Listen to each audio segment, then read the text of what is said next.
It's WrestlePod, the Truepenny Show, with your host, James Truepenny.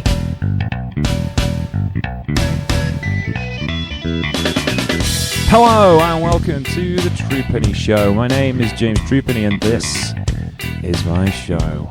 And my guest today is Mr. Marcus Green of Baton Rouge, Louisiana. How are you, sir? I'm good. It's good to be back on the show with you, talking some Japan Pro, New Japan Pro Wrestling. Yeah, today we're talking about the history of Japanese wrestling, and this will be part of a long series as we try and cover the entire history of Japanese pro wrestling ever. From the very beginning. But right now, we will take a word from our sponsors. WrestlePlus.com is the brand new home of incredible online wrestling content, featuring uncensored shoot interview classics, full series of Wrestle Talk TV and British Wrestling Weekly, exclusive documentaries, British wrestling's biggest names before they were stars, an incredible podcast collection, up to 90% off merchandise offers, and the brand new Power Slammed e-magazine forwarded by Finn Martin himself. WrestlePlus has thousands of hours of content with new and exclusive releases added regularly. You can join today for the stupidly low price of just £4.99 a month. Wrestle Plus, because this is wrestling. Welcome back. Yeah, today we're talking about the history of Japanese wrestling, and there's reasons why I wanted to do this. We got a lot of feedback over our New Japan G1 Climax coverage, and a few people have said that how informative our podcasts are, and I kind of thought it'd be nice to go in depth on one particular subject, and then I figured out, well, how about we did the entire thing, everything in Japanese wrestling history. So we're going to look at Joshi, we're going to look at the origins of Japanese wrestling, and we're going to look at everything that's happened up until the present day to give you an idea of how Japanese wrestling works, because there's a lot of conventions in Japanese wrestling. There's a lot of stuff that's very, very traditional within Japanese wrestling, and it all came from certain places. So I wanted to talk about that. Marcus has agreed to do this first episode with me, and you've been doing some research this week. I hope you've found it interesting. Yeah, really interesting. Particularly just, overall how wrestling first, kind of emanated in Japan, because it wasn't always a thing. And, particular, wrestling in particular that we're going to get into, and, his influence over the sport and how it's kind of evolved into the style we're talking about today. It's really, obviously it had a great starting point, but it's, interesting seeing all the hands that kind of, picked up the proverbial ball and, run with it. Yeah, it's been interesting because I see Japanese wrestling as kind of like, how can I put it? It's kind of the opposite of American wrestling, because obviously in American wrestling, you had all these little pockets of companies that started all over the country that convalesced into the NWA, and then offices got bigger in the NWA until one broke away, which was the WWF. And then it became a national promotion, and they all kind of like collapsed behind this one big company.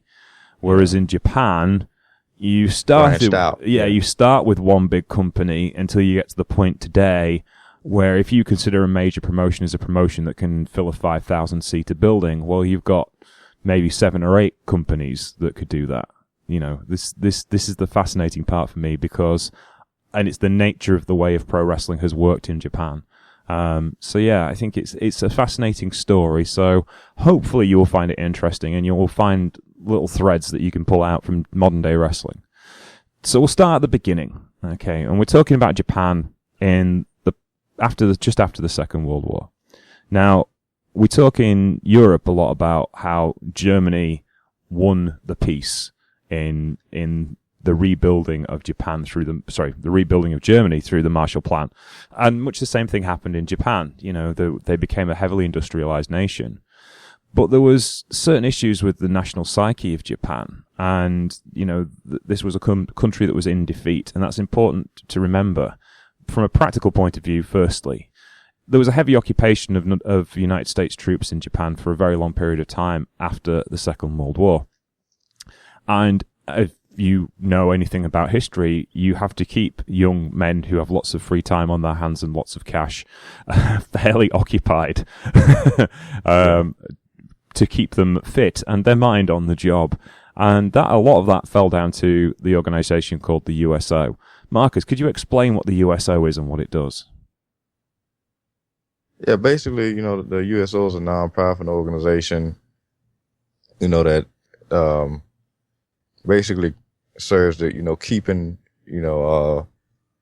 America's military service, connected and strong, and, keeping them connected to their families, home, and countries throughout, like you said, their service, through entertainment and various forms of that. Like you said, keeping them kind of on track, during World War II. The USO became a lot of GIs home away from home, and really became a tradition entertaining the troops. So yeah, a lot of Americans have, volunteered and making this a consolidated effort, just because, like you said, of everything that was going on. And especially during that time, it really, was a sense of grounding for them, to really, take their mind off what they were doing, but at the same time, allowing them to, keep focused.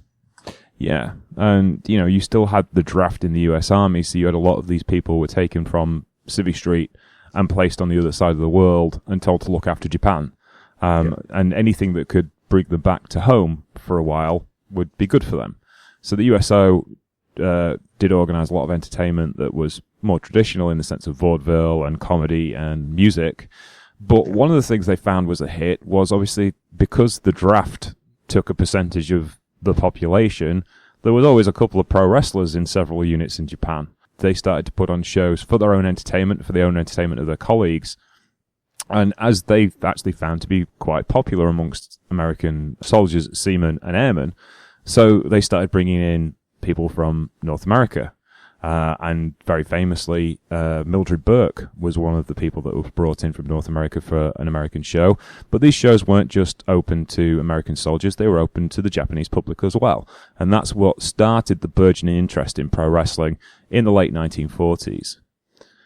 I find that bit really interesting because it shows how pro wrestling spread, because there was wrestling in Japan before, but it wasn't, as a dominant trope within Japanese entertainment. There was lots of sports in Japan. Baseball was very big, and so was sumo. These sports that we traditionally associate with Japan, they were massive. But pro wrestling started to grow in that time period.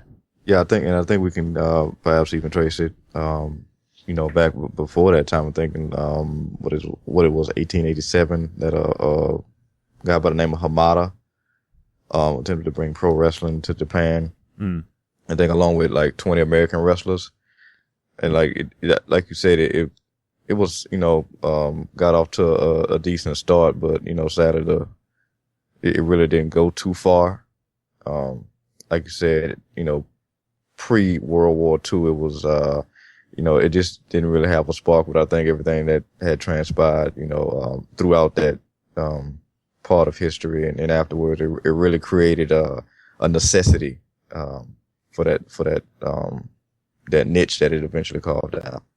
Yeah, so there was the American style of wrestling gave Japan, this starting point, okay, but it didn't really kick off until the early 1950s, and that was down to really one man, which was Rikidozan, who was born Matsuhiro Momota in actually North Korea, though he kept that very quiet for a very long period of time, not till after his death. And he was considered a Japanese hero. Before he was a pro wrestler, he was a sumo, and he was a big, strong, young guy, but he was never quite getting there. He was never quite the favorite of the bosses in sumo. He was never quite the guy to get to Yokozuna standard. And he realized he wasn't going to be the guy to get to Yokozuna standard. So he quit sumo. And he started in pro wrestling, and he was encouraged by a guy called Harold Sakata, who you may know, older listeners to the Truepenny Show, as Oddjob from the Bond films in the 1960s. And Sakata trained Rikidozan in pro wrestling in Japan. And then Rikidozan, realizing he needed more depth, went on a learning tour and a learning excursion to North America and wrestled all over the United States of America in a 2-year period. Which is, funnily enough, how the majority of Japanese wrestlers today work. They do their initial training within the dojo, and then they go off to North America or Europe or Australia, and they do what are called seasoning tours. And then they come back and are reintroduced to the audience. So he was the first, but even when he was starting his training, he was laying the foundation of how pro wrestling in Japan was going to work. Yeah, so, like I said, it kind of sparked something immensely popular because, like I said, during that time, he really, got popular because, the guy, like you said, he eventually became a hero, but he'd be the guy to kind of stand up to the Americans. Yeah. And when he kind of came over here, he'd be seen as the villain. And, obviously a hero over there, which is the inverse to what we get today, where, the gaijin will go to Japan and kind of be seen as the villain and, vice versa. So, the more things change, the more it stays the same. It's interesting, isn't it? Yeah. When he got back to Japan, he formed the Japan Pro Wrestling Alliance in 1953, and he did it with the help of the Yakuza, who were, the organized crime of Japan, which is unfortunately another tradition that he started in pro wrestling. But he was a massively popular star.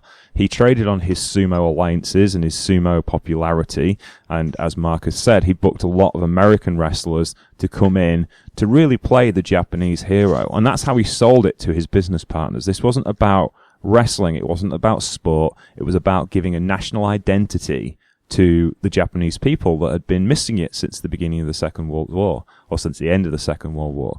This was a nice form of soft nationalism and escapism that the Japanese people could indulge in without it really meaning anything. And I think that's really, really important.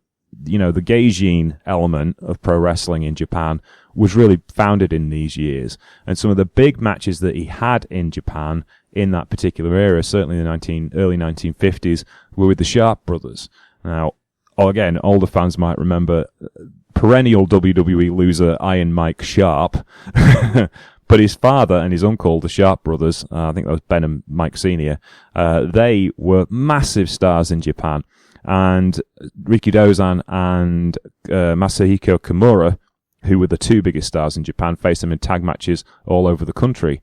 And if you look at some of those matches, the action is dated, as you would imagine. It's from the 1950s, but it is such a visceral kind of reaction from the crowd when we were told, that pro wrestling fans in Japan were always very quiet, but they're certainly not in those matches.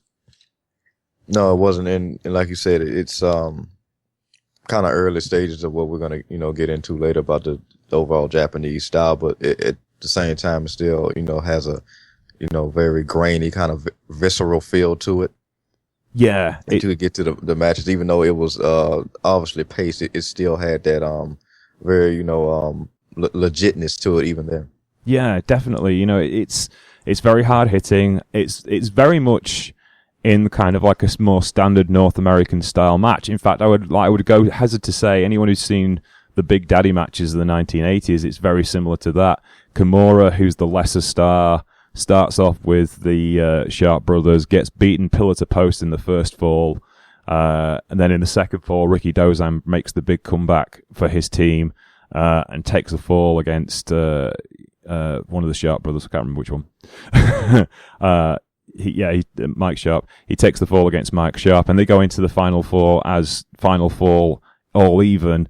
And then I think Rikidozan and Kimura win. But it didn't really matter, even if they drew, that would protect the Sharps' draw, and they could do it all over again. And, you had an audience that was willing to accept finishes that weren't clean cut, so long as the moral story had been told there.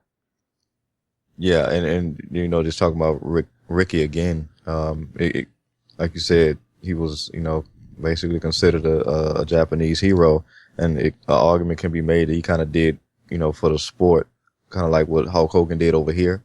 Yeah. And I think what, even Brett did for Canada. So, like you said, when in terms of America and Japan is very different, whereas, it started as one thing over here and branched out into a lot of different things. And just talking about Ricky himself, you can very much see that in the wrestlers that basically were influenced by him when his, essentially, his time was cut short. So. Yeah, definitely. The next real big series for the JWA and for Rikidozan himself was actually Masahiko Kimura. Kimura was another wrestler who had trained in mixed martial arts. He was a judo player. as we call him now, rather, or judoka, I suppose would actually probably call him to be more correct. And he started his own wrestling promotion and was doing quite well. But they wanted to form a Japanese wrestling championship, and as they were the two biggest draws, it seemed to be the most obvious thing to do in wrestling. Now, I've actually seen these championship matches, and it turns into a bit of a shoot because Rikidozan actually goes into business for himself and chops Kimura into the throat, which is obviously a serious no-no in pro wrestling, but he managed to get away with it, and Kimura actually slumps to the floor and is defeated by Rikidozan, who lays some heavy-duty boots into him. To the head, I think. Yeah. I was just kind of looking at that. Looking at it today, like the closest thing that kind of reminded me of, I guess in more recent memory was kind of the whole Del Rio Sin Cara debacle. Yeah. That happened and things of that nature. But, like you said back then, even, during that time, that was just like a big no-no. And it kind of felt like I said, those matches were very much precursors, to a more streamlined version of what we get today of the Japanese wrestling style.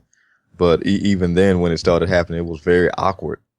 So you can immediately tell like there was something wrong because, like you said, he slumped down and hit the floor, and then Dozan was like, "Come on!" The ref was like, "Whoa, what's going on?" So, yeah, he's just like he lays in this big throat chop, and Kimura just falls to the floor like a sack of spuds, and then Rikidozan starts laying these boots in really thick and heavily, and then of course ends up winning the Japanese championship, which is good for him, but not necessarily good for co-promotion. And after that, Kimura certainly didn't trust Rikidozan to get in the ring with him again, even though, Kimura could handle himself.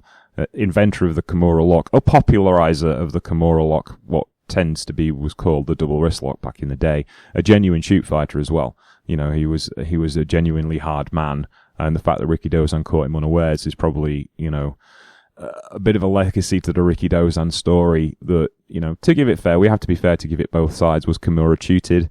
Well, probably, because the agreement, apparently, according to Kimura, the agreement was they decided over rock, paper, scissors to do the best of three falls, but best of three matches in a best of three falls, as JWA, all JWA main events then were, the best of three falls. So, yeah, it was interesting to watch that tape. You can find it on YouTube because, it's long since past its copyright issues. So, because it's that old now. So, you should go have a look at that. It's interesting. You see shoot videos from down the years, and this was probably one of the earliest examples of like someone going into business for themselves and shooting for themselves. When it goes back to the foundation, when you get in those matches, it is a two-way dance, if you will, and there is a certain level of trust that goes into that. And naturally, like you said, he could obviously handle himself in that situation against Dozan, but when you go into those matches, there's a certain a kinship and agreement of what's to be done and what have you. And of course, in Japan, those things of kind of more loosely, more giving more space to breathe because, like you said, it's more of a combat sport. But at the same time, like I said, there's a certain level of trust. And like you said, Dozan kind of went to business for himself. And, no matter what, even in pro wrestling today, that's seen as a negative issue. So, yeah. Well, whilst the Kimura feud was going on as well, Rikidozan did have some trips to the United States to kind of build his legacy, and in 1953 he wrestled Lou Thesz for the first time in Mid-Pacific at the Civic Auditorium in Honolulu, Hawaii. Obviously not a big trip from Japan, but certainly would have been a massive draw for Peter Maivia's organization. I'm pretty sure it was Peter Maivia who was booking back then. But yeah, he wrestles Lou Thesz, goes to a 40, he gets beat, which obviously is no problem for him because no one in Japan would see it, which is the important thing. And Lou Thesz takes him to 43 minutes, lasting 43 minutes with the world's heavyweight champion. And Lou Thesz, was a god of pro wrestling and certainly somebody he wasn't going to take advantage of in any way, shape or form. Yeah. It did his career no end of good because you look fast forward a couple of years and all of a sudden Lou Thesz wants to go to Japan. And in 1957, they wrestled to a time limit draw at Kurikan Stadium, which was the baseball stadium where Tokyo Dome currently sits, and was a 30,000-seater outdoor stadium, and they wrestled to a 61-minute draw, which was the biggest rated TV show in wrestling of all time. something like 70 million people saw that match in Japan. And this is really where pro wrestling starts to get big. Like a 60-minute draw, it's like you sit there all that time, you get all that excitement in this whole grand thing, and then it's kind of disappointing when you get that draw.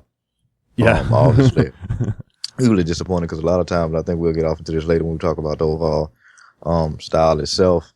But I think in some parts, you know, you kind of had to have a decisive victory in terms of you know, like we said, it's a combat sport, so you know, knock out or tap out and not necessarily pin up, you know, pin. So, you know, to have those two top level talents and, you know, to come to a draw, like I said, it's hugely disappointing. But at the same time, you know, for Thesz basically, did the honors, if you will, for Dozan. But, you know, like you said, it was at the expense of his own reputation. But I think it really did a lot of good in terms of, you know, building that respect. And I don't think it's something that, was lost on Dozan, what happened. And, you know, obviously he went on in his career to, I think kind of carries some of that with him in terms of growing the sport.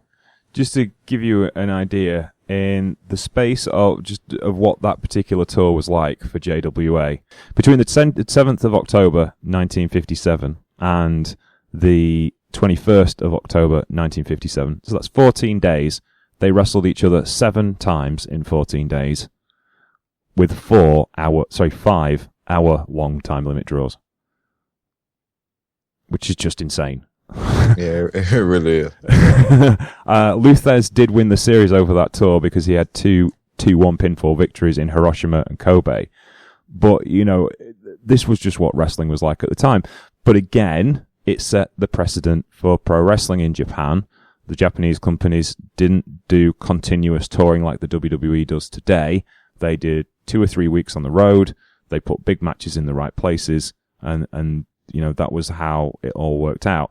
Thesz obviously was happy to wrestle Rikidozan because he was making good money, because these are all kind of like big stadium places. The Kobe Municipal Oji Gymnasium in Kobe, the Hiroshima Civic Ballpark, another ballpark, you know, another 20,000 seater. The Fukuoka Sports Center in Fukuoka, another 20,000 seater. You know, they were making big money at the time for pro wrestling, as a live event draw. And, you know, Thesz was very happy to build a new market for the NWA and build a new market for pro wrestling. Yeah, this wasn't bingo halls by any means, by any stretch of the imagination. And for them to, you know, go out there, you know, all those nights and you know, put on those length of matches and still create an atmosphere that would allow people to want to see those matches, even with the draws. It really speaks to the level of talent and overall aura that these guys had during that time. Yeah, definitely. And certainly Lou Thesz put even more faith into Rikidozan when in 1958 Rikidozan returned the favor and turned to the United States of America and wrestled at the Olympic Auditorium in Los Angeles in the LaBelle's territory over there in LA. And he defeated Lou Thesz for the NWA International Heavyweight Championship. Now, the International Heavyweight Championship was an interesting title belt. As far as I can remember, as far as the lineage is concerned, if this makes any sense. Basically, Lou used to like to go skiing, and the best skiing in the world to go on holiday is in Europe. But obviously, the NWA weren't that keen on him going to Europe because it wasn't as big a money draw for the American organizations, and it wasn't a big money draw for the Japanese organizations because the European scene wasn't as hot as North America or Japan. So, what Lou would agree to do is drop the NWA Heavyweight Championship, and then he'd go to Japan as the go to Europe as the NWA International Heavyweight Champion, wrestle all over Europe, get a skiing holiday in, go back to North America, pick up where he left off. That was generally what happened in this particular period. So the NWA International Heavyweight Championship didn't have a lot of lineage, didn't really mean a lot, but Lou Thesz was the champion, so therefore it meant a lot more than it should have done. And Rikidozan defeats Lou Thesz. Now that championship then becomes the basis of the JWA. It becomes the top drawing championship in the JWA, the most important championship, and of course Rikidozan is the ace of the company and establishes the role of ace, which is something that's still very important in Japanese wrestling today. Yeah, I mean, just talking about that, I mean, that's very interesting. Like you said, it's very peculiar especially looking at that in today's time. It'll be almost unheard of. I kind of feel like to see something like that today, especially because it just at times just so many restrictions. But at the same time, again, that speaks to Lutez's presentation and his presence in the industry and his importance, because like at that time he made the title. Yeah. And a lot of times in today's climate, sometimes a lot of guys try to get the title, and try to do the reverse of that, where they want to make the title, but at the same time, obviously, certain credibility is lost, and that doesn't always work out. But like you said, that will become huge for the JWA, and obviously, even with, like you said, that the shot he took with his reputation, there's his importance in the industry with German suplexes and everything he kind of innovated. It just, those things aren't forgotten. And like I said, I think his influence over that time, especially with Mr. Dōzan, like you said, set the foundation for things as Dōzan would become the ace of his promotion, much like we would see with guys later on, like the Great Muta with his. So. Yeah, definitely. And then Rikidozan becomes a draw in America again as well. He's known outside of Japan. He goes back to the Olympic Auditorium and defeats classy Freddie Blassie for the WWA World Heavyweight Championship, a championship that was pretty much solely defended in LA and California, because by then the California office had kind of drifted away from the NWA. The match with Freddie Blassie is actually hilarious. It's really good for its time period, because Freddie Blassie is like the ultimate heel, and he just kicks and bites and things his way through the championship. But it's a really interesting finish to the match. As always in a championship match at the time, it was best of 3 falls. But the first fall is won by Rikidozan when Freddie Blassie flees the ring from Rikidozan's chop attack, and the referee says that's a fall because Freddie Blassie is no longer defending himself, and referee's decision says that's a fall. And I thought, that is one of the most creative things I've ever seen in a pro wrestling ring. Run away, you lose the fall. That's genius. And that would then incite a riot over here now, I think. Yeah. In American wrestling, just because it's like, what? Like, although it makes perfect sense. Yeah. Just because of how it's been, like, again, that goes to the seriousness and the way it was portrayed and credit, to how, it's still portrayed in Japan. Like, it very much seriously, like you said, it makes perfect sense. He can no longer defend himself. And that, by far, that is, him running is technically, almost like a little forfeit. Yeah. So, that's a fall. But over here, that would be seen as completely nonsensical. Well, but this was in California. This was in LA, but it was 1962. Yeah. Yeah. Yeah, that is interesting. It is, isn't it? Because it is just like, I suppose it's no different to Bayley's unable to defend herself against Asuka at NXT Dallas. Yeah. In one sense. But even then, there were people who were like, what's happened? Yeah.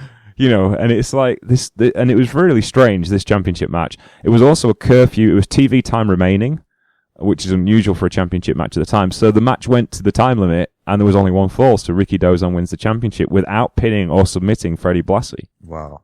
That was very interesting. And it just seemed like, but it did make perfect sense. You're right. It was very kind of like watching the match, and I'm a little, obviously I'm 50 years, 60 years removed from it. But it's like, this is interesting. It was very basic for what it was for two great wrestlers, and it goes to show that draws don't have to be great wrestlers. Freddie Blassie was not a mat technician by any stretch of the imagination. But it was interesting to watch, and Rikidozan's ability to transcend an audience. He was wildly popular in that arena, and he'd spent a few matches there, and obviously some of his time in America. But moving on, because he dropped the championship about 3 months later, back to Freddie Blassie. And he gets back to Japan, and through the rest of 62 and 63, he works a lot of tag matches, as is the way, and the All-Asian Tag Team title, a title that still exists to this day, as does the International Heavyweight Championship, were really a lot of his concentration. He teams with Tony Bori against Buddy Austin and Mike Sharp to take the championships, drops it back to the same team, and then they take it off Fred Atkins and Killer Kowalski in Sapporo, and that's pretty much where the Rikidōzan story plays out, because in 1963 he passes away. Now, the end of his life really is a sad story. Rikidōzan went to a nightclub for a night out, and apparently a Yakuza from a rival organization saw him, and he stabbed Rikidōzan. There's numerous stories of how the altercation went about, but he was stabbed with a urine-soaked blade, which gave him peritonitis, and he was stabbed on December the 8th, and unfortunately on December the 15th he died. And there is all sorts of stories and allegations which we won't go into because somebody still might sue us 50 years later. But generally speaking, it was considered to be the problem of the time. And, you know, Murata, who was the person that killed Rikidōzan, served 7 years for manslaughter because he didn't directly kill him in the incident, I presume. And reportedly, every year after that, he would call up members of Rikidōzan's family and apologize, and would always visit Rikidōzan's grave for what he did. So it's kind of an interesting and eerie story, but it adds to the legacy of Rikidōzan. That is very eerie. Obviously, hugely sad loss, and kind of, you know, a man, you know, that important, that achieved success very much early in his career, and was, you know, really, you know, still prominent at the time. Life cut short at the tender age of 39. And then obviously, I think me and you have had our fair share of podcasts talking about deceased wrestlers, unfortunately. We have, yes, many times. But, you know, like you said, it's eerie in the fact that it very much went along with the overall career of Dōzan. And I guess if anything can be taken away from that particular instances that the guy did seem to have some remorse calling up his family and you know, visiting his grave. Obviously you would want somebody to, you know, think about and have that type of sympathy and reverence beforehand, but but the legacy of Rikidōzan is still all powerful, and the legacy of Rikidōzan in his matches and his appearance as such a dominating force in Japanese wrestling. And to give you an idea of how popular he was, the 1957 match with Lou Thesz for the NWA World Heavyweight Championship drew an 87.0 percentage rating. That meant 87% of television owners in Japan were watching that match. When you consider that Raw struggles to get 3% now. for 3 hours, for a 3-hour show. And this was just for one match. Bear in mind, there wasn't anything else on the card. This was just for one match. It was 87.0. And then when he wrestled the Destroyer in 1963, he managed a drawing rating of 67.0. But obviously in 1963, more people had television sets, so it was actually a larger viewing audience. Yeah, and of course back, I mean, you know, this is a different age, and obviously people, the way, you know, attention spans are now, and the way people view and watch their programs are completely different. But again, I think that's just credence to, you know, that time period and the style in which they, you know, that kind of strong style that was very much becoming the foundation at that time. And, you know, the legitimacy, like I said, of the in-ring, how serious the fans took it. Obviously, like we talked about before, they were not in bingo halls by any stretch of the imagination. These guys were very much prominent in, you know, in who they were, and the championships were, you know, taken very seriously. So, you know, it almost feels like it's just a completely different climate to what we get today, despite, you know, that we do have a lot of exciting things today. But back then it was just so, like I said, going back to that match that he had, where you kind of, you know, went off shoot, if you will. It was gritty, it was visceral, and it just, you know, you can't beat that reality feeling that has just stayed through to today that we get from New Japan. So yeah, it was interesting because me and Gavin were talking about CM Punk and his MMA debut yesterday as we were recording this, and 2 days ago as you're listening to it, and you know, we was talking about like that. The fact that, you know, wrestling doesn't have necessarily have badasses anymore. And this is a good reason, you know, Rikidōzan's an example of though he wasn't a true badass, he certainly could handle himself. He certainly brought that realism from the judo world into pro wrestling because of his genuine sports background and his genuine combat sports background, I think. Yeah, and it's interesting seeing, and I guess that kind of, like I said, brings us back to today, where it kind of feels like it's a completely different. I mean, obviously it's a different era and everything, but just trying to see some of those wrestling traditions kind of trickle down today and kind of maybe fade out at times, just because of the way certain business practices are, obviously in the WWE and other places. But like you said, there doesn't feel like real badasses anymore. Except a few here and there. Obviously, the first name that comes to mind is a guy like Brock Lesnar, who was considered very much a badass before he went into mixed martial arts, but now even more so, to the point where he's allowed a litany of more freedoms than we get from a lot of talents today. But again, like you said, the perception of these guys, even despite how they look and the things that they can do, aren't perceived as badasses, to the point where real fighters are, almost trying to make a joke and calling them out.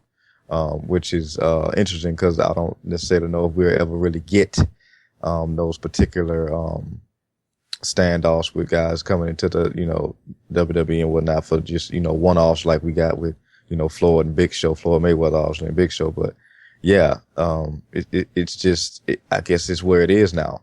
Guys really feel like they can come up to these performers or throw things at them at the shows, or just jump the guardrail and get in their face. And obviously, due to confines for the companies they work for, they don't always get to touch them. But if they could, and kind of teach them a lesson, I think that might almost offer more credence into getting back to that legitimacy that, guys like Rikidozan and others have, worked so hard to create over the years. Yeah, there was an interesting story in Dynamite Kid's biography, about kids would bring in packs of cigarettes all the time.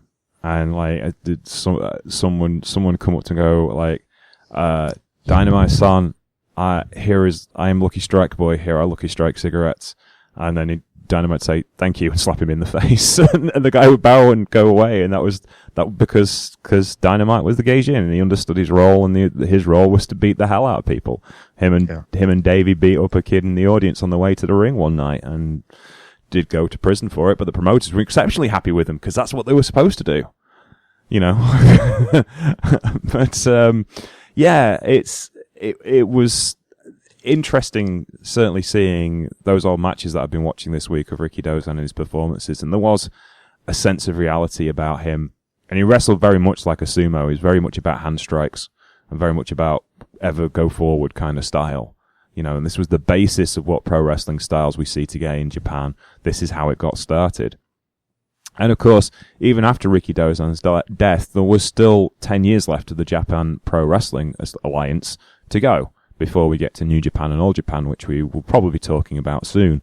But I've watched a few other matches from this particular era, and certainly later as you go through the decade, there's certainly some, how can I put it, traits that everything in Japanese wrestling that you see today certainly came from the JWA. Let's start about the Gaijin influence for a start. The NWA was still the powerhouse wrestling organization before the WWE breakaway. WWF as it was at the time. But they were still the powerhouse organization and providing a lot of the Gaijin talent. And if you look at the roster of JWA's Gaijins, it was a who's who. After the Luthez, you had the next set of NWA heavyweight champions, Dory Funk Jr. being a very prominent name on that list. And he brought a lot of Texans with him, like his brother Terry and Dick Murdoch.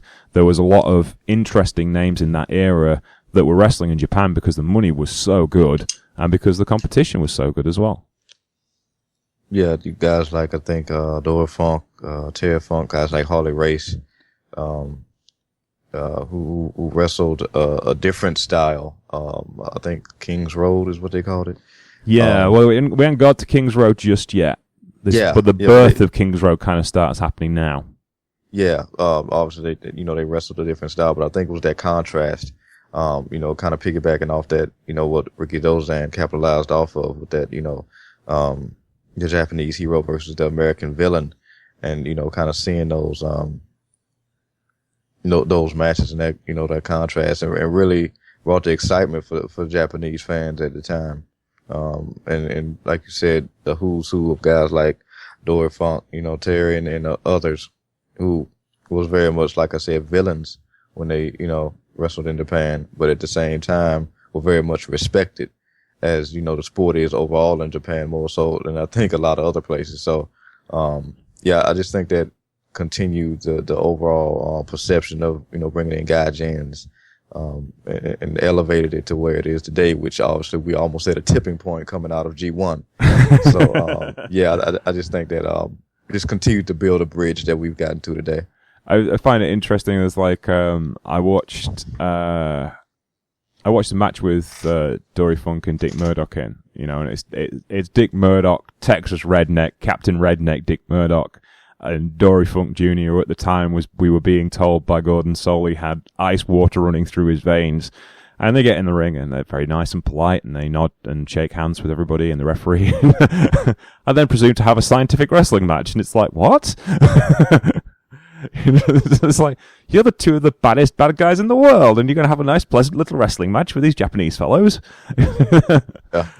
Yeah. Yeah, really interesting to watch. Eventually they kind of like broke out into heeldom, but it was very, very respectful, kind of much more like a sporting orientated match. I guess this was the time when Gaijin were still the bad guys because they were Gaijin. You didn't really have the respected Gaijins who could cross over to being faces at that particular point. Yeah, and I don't know. Maybe that's just a time thing. Maybe that's obviously the level and variety of talent has changed over the years. But maybe I think that's just a time thing, because like you said, during that time and coming out of that Dozan era, they were very much looking for a hero at that time. And I think while there was, kind of respect being slowly built for the Gaijins, it was just more so to their own top talent. So I think that's, I think it's just grown over time when it comes to the Gaijin, which is still very much a story arc and overall storytelling in, Japanese wrestling today. Yeah. So the JWA, like we said, it established these things. One of the other things I noticed that it established is the idea of a stable and the idea of a faction, which is obviously a driving force in New Japan Pro Wrestling with Bullet Club and Chaos and GBH. And a lot of it was down to supporting your fellow wrestlers. It began because it was that sports analogy. If you watch the big main events in JWA matches, most of the faces, the Japanese homegrown talent, have the rest of the roster in their corner. There's like 7 or 8 guys cornering them. And when the first fall ends, they all jump in the ring with water buckets and stools and towels. It's a bit of a sight to see, to be honest. And they're giving advice and doing rub downs, and it's all very slick and professional. But it gave that sense of realism to it. Yeah, it's almost like really natural storytelling. Obviously, these guys are not the hometown boys, and even if they don't get along, it's like no matter how we see each other, they all think we suck. So, at this point, we might as well, there's strength in numbers, and, we might as well get together. And obviously, like you said, that's exploded today into what we've gotten. And, obviously, factions like Bullet Club have, blown up huge, become, almost have a cult following, today because just of instances like that. Yeah, and a lot of that, it probably came a little bit later with Tenryu in All Japan and War, but that stable outlook and how stables worked in pro wrestling became very important to the Japanese identity of how pro wrestling worked, and the idea of the guys in your corner, whether they were good guys or bad guys.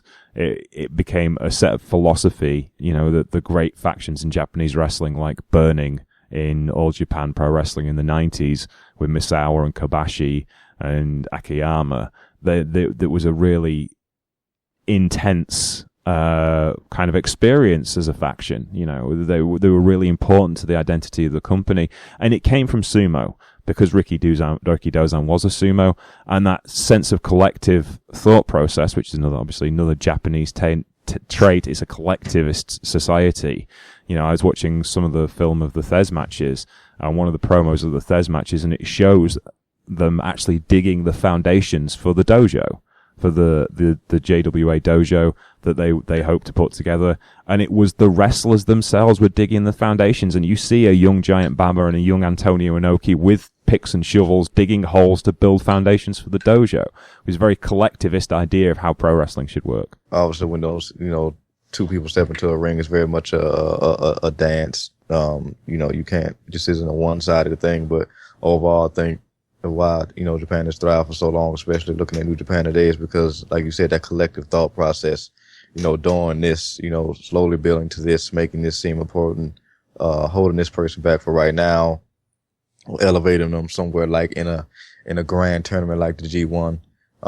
It's just, they're kind of, thinking towards that main goal, down the line, as opposed to the, immediate successes. They kind of think long term more so, a lot of times than we get over here. So I think, having that collective mind and focusing on it and sticking the course, which I think is something has been done well in Japan, is, it like you said, it's just something that's really been a foundation, for a lot of promotions, especially, the JWA.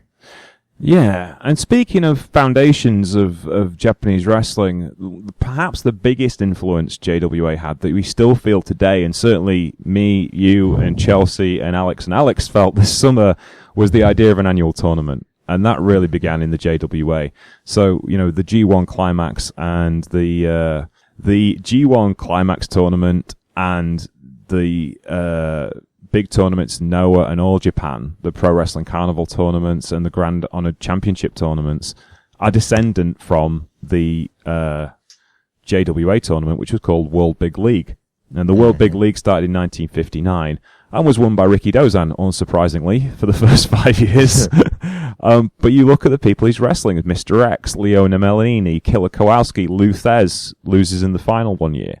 This is this by 1963, JWA was one of the biggest drawing promotions in the world, and they were getting the top talent.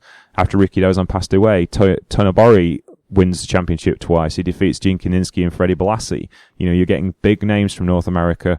Kiniski was a former NWA champion, or was he a future NWA champion at the time? I can't remember. It's somewhere between the titles, I think. But then the next ace comes into the picture, which is Giant Baba. And he wins the championship, 6 times between 1966 and 1972. In 66, he defeats Wilbur Snyder. In 67, he defeats the Destroyer, one of Rikidozan's main nemesis. Then he beats Don Leo Jonathan in 1970, Abdullah the Butcher in 1971, and Gorilla Monsoon in 1972. Anyone who just thinks of Gorilla Monsoon as the friendly, happy face of WWE in the 80s, he was a well-known top heel in all over the world. I think one day we should probably do a show on the things Gorilla Monsoon did before he became a family entertainment announcer. But that's different for another time. But you can see the importance of these tournaments are starting to show in wrestling very early in Japan. Again, that realism, that sports element. There was a tag league tournament as well, which the current New Japan Tag League, World Tag League, is named after. And Antonio Inoki turned out to be a bit of a specialist in that, winning the championship twice with Kanatori Hashino and Seiji Sakaguchi in 1970 and 1971. But looking at the people they wrestled, Big John Quinn and Nick Bockwinkel, Killer Kowalski and Buddy Austin, this is top name wrestlers doing top name stuff. Yeah, we've talked about it before with, in terms of tournaments. They're classic. They're easy for fans to follow. Very much that mano a mano type big level competition. And with these tournaments specifically, these were guys, much like we get a G1 Climax today, from all over the world, and you're almost guaranteed to see great matches. And to the consistency, that, Japan has been able to hold even back then, it's just a credence to the overall, how they just, view and treat the sport and present it in general. Because like you said, even, back then it was a huge thing. And it's funny talking about Rikidozan. He kind of, was the Tanahashi of his tournament, at times. But again, he was a guy who could hold that level of, credence, and very much it wasn't seen as a bad thing because he very much was the guy at that time. So, but obviously working with talents like, Freddie Blassie, the Destroyer, like you said, Camilla Walsoon, Killer Kowalski, all those names would, go on to make their own notes in history. Yeah. And that was, there was 10 years of wrestling without Rikidozan before things started to fall apart. In 1966, another wrestling organization, International Wrestling Enterprise, was founded in Tokyo, and it started to eat into JWA's draw. Partly because International Wrestling Enterprise was doing very different things. They were a bit of a deathmatch promotion. They were a bit of a blood and guts promotion in comparison to JWA. They were doing non-traditional things, and they were all internal because they weren't members of the NWA. Obviously, the NWA only supported one company in each territory, and the JWA was it. So they were doing things that were very homegrown. They weren't bringing in as many Gaijins. They were doing things differently, and that started to affect what JWA was doing. And then in 1973, Giant Baba and Antonio Inoki both left JWA, which was really the death knell for the company. JWA's big draw in the late 1960s was Giant Baba, and Inoki felt he was always under the shadow of Baba, which is probably quite true, and he felt he could strike out on his own. When Inoki left, there was a power vacuum, which Baba filled by taking all the wrestlers to form All Japan Pro Wrestling, really. And there was kind of a sad end to the first promotion that was really, really the core ideal of what Japanese wrestling would become. But it did start two promotions and two entirely different philosophies on how pro wrestling was going to work, which will be the subject of a future episode of this particular series. However, what do you think the legacy of JWA has been in Japan and in the greater wrestling world, Marcus? Just obviously, I think, that foundation that really, was set, like you said, by Rikidozan, that style, that face, kind of the hero, Japanese guy versus the villain Asian, which we've seen, obviously throughout all these years. And like you said, with the dojos and things of that nature, and, the way things presented, and even more importantly, the tournaments. And I think, just the level of talent that's traversed, both Japan and America over the years is just grown. And I think, obviously, I think when you look at a broader scope in today's world, it's seen as, now guys are growing up and not necessarily saying that whole thing. But when I was a kid, I've always just, wanted to go to WWE and that's it. And because that's, the mainstream thing. But now, you're hearing wrestlers say, when I grew up, the first thing I wanted to do, that in my mind would be a big success is go to Japan. I wanted to wrestle in Japan. And I think, just hearing things like that from, talents like Sasha Banks and, others. And obviously, you and Alex can get off to the Joshi, thing far more than I could.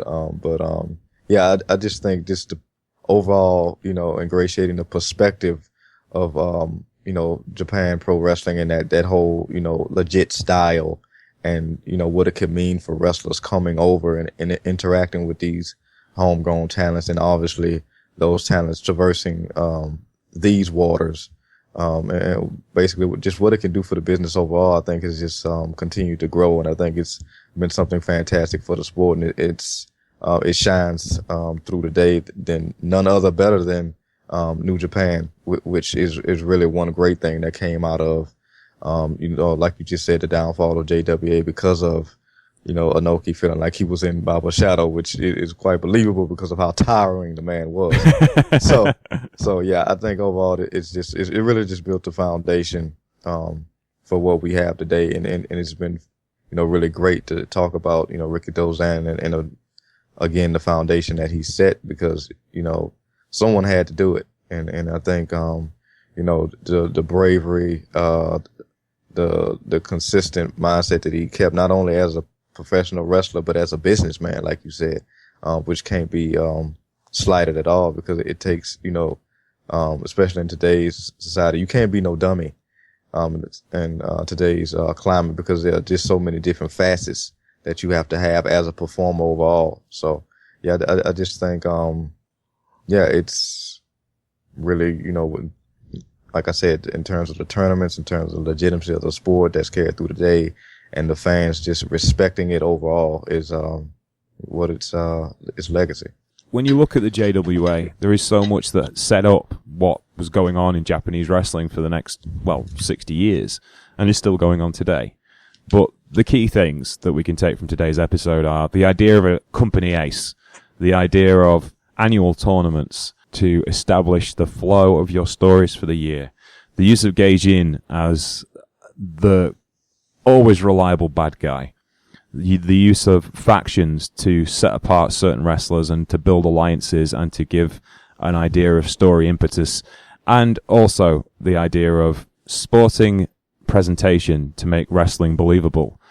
I think those are the key factors that have kept JWA relevant to all wrestling promoters in Japan ever since. And the next episode in this series, when we look at men's wrestling, will obviously concentrate on the birth of New Japan Pro Wrestling and All Japan Pro Wrestling, and that ongoing tension between Shohei Giant Baba and Antonio Inoki. But the next episode, I think we should really look at women's wrestling in Japan, because that's such a big part of the story of Japanese wrestling. So we're going to look at the birth of Japanese wrestling for women in Japan, and we're going to look at the birth of the All Japan Pro, we're going to look at the birth of All Japan women, and the Matsunaga brothers and their influence on pro wrestling. So thank you for your time today. Thank you, Marcus. No, thank you for having me. It was great talking, and once again, as always, talking to you, getting a grand lesson on this stuff. So yeah, it's been fun. I like doing these ones where we can inform people and hope you find something cool in what we're saying, and go look up some matches. And those matches aren't necessarily technically wondrous, but they are historically important, and you can see a direct line from Rikidozan to Shinsuke Nakamura. You can see how it all fits together. So I think it's really important that you go look at those matches. Marcus is at Paradox Kid on Twitter. Yes, sir. I am at Sheriff Lone Star. You can contact us there if you want to talk more stuff about wrestling. We're quite willing to chat. And you can listen to the rest of the podcasts on the Wrestle Talk Podcast Network. The Squash will be out tomorrow with me and Gavin. We'll be talking about CM Punk and his MMA performances and MMA in wrestling generally. We also have the Finn Martin Report next Sunday. Also, you can find us on WrestlePlus at $4.99 a month, along with all the other content that we do, plus exclusive new content from Ollie Davis and the YouTube team, from the NGW Pro Wrestling that we have there, the entire Wrestle Talk archive. So much cool stuff for $4.99 a month. Well worth your investment. We will see you soon. Thank you very much for listening. Take care, and bye.